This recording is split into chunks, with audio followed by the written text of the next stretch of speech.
not be shopping at your store, so please remove such and such. And I can guarantee that they will want to pertain and give what the customers want, and they will do exactly what you're asking them to do. Here's Tyra Banks. I disappoint people who meet me in person because I don't look like me. But the public is really hard on people in the industry, and your image has to be perfect.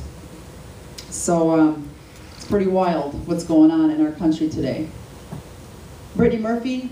This story totally killed me. I worked on Little Black Book a couple summers back. I talked to Brittany Murphy for a very long time while shooting the movie, to the point where the director looked at the two of us and said, "Can you please stop talking so you can actually shoot a movie here?"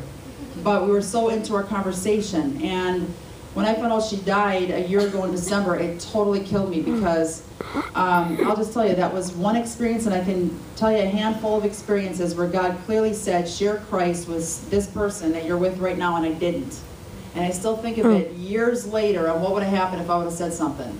Well, Brittany Murphy and I were talking on set, and she knew I was a Christian. She said, "What do you do?" And I told her I speak all around the country about the lies of pop culture. Who are the top people you talk about? Well, I talk a lot about Eminem, Jay-Z, Ja Rule, Britney Spears. That was years back when I first met her. And she said, "Eminem, really?" Now, I didn't know that they had dated, I guess, for a while they shot 8 Mile. They met on that set. She goes, "I know exactly who you are and what you talk about." I go, "Really?" She goes, "Yep, I know exactly what the lies. I know who you are as a speaker. I know what you do." She goes, "I believe in what you're doing." And I said, "Why, can I just ask you a question, why do you feel like you have to do movies that are drug infested, criminal sex, that kind of stuff?" I didn't say it in this manner. I said it, a gentle conversation. And she said, "Tina, I feel like I have to do this in order to get ahead in the industry." She told me she was a Christian. But this is a year and a half later, or a year and a half ago, where she died, and I still wonder to this day, why did I not ask her the simple question, well, you say you're a Christian, how do you know you're a Christian? I'm just asking. Because a lot of people today say they're Christian, but do they really understand what it means to be Christian? Are they really saved? Do they place their faith and trust in Christ? And especially living in LA, when you have 50 different religions on one block in that city, and you've got people into Kabbalah and wearing red bracelets, and they've got a Scientology, which I checked out, which is so absolutely false. It really makes me wonder what would have happened if my conversation would have been a little bit deeper with Brittany Murphy, to make sure now that she is in heaven, because I just feel like God gave me the opportunity to share with her, and I didn't. And there's another quick story of I did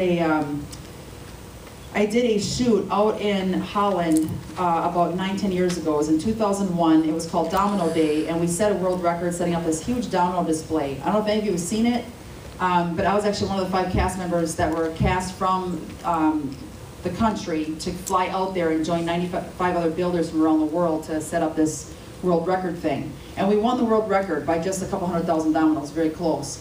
But the point of that is, I met one of the other cast members from the US, was also from LA. His brother became good friends of mine, and we all were eating at the director and producer's house one night. God clearly told me, and I'm telling you these stories to make you think about your friends right now, that God's tugging at your heart. Please share about me with your friends, because I can tell you what happened. It wasn't good. That night at dinner, God clearly stated to me, share Christ with such and such. I won't use his name, but share Christ with them. And I said, man, I really want to, but I'm scared. What is he going to think?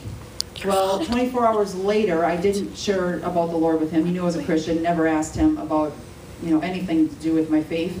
24 hours later, I get a phone call from the producer, Rick, and he's like, "Did you hear about what happened to these 2 guys?" It was him and another cast member who came from France to visit us, that we had met on the show a couple years before. And I said, "No, what's happening?" And he told me that he had passed away. He got in a car accident.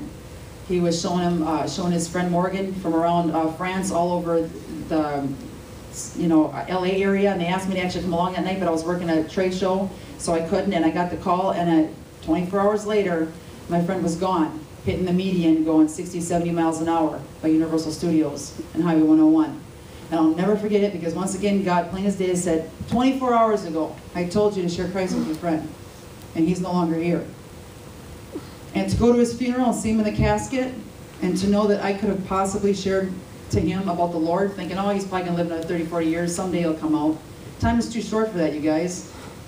Leaving this conference today, you don't know if your friend's going to be drug addicted next weekend at a party and pass away, and you're going to be going to their funeral.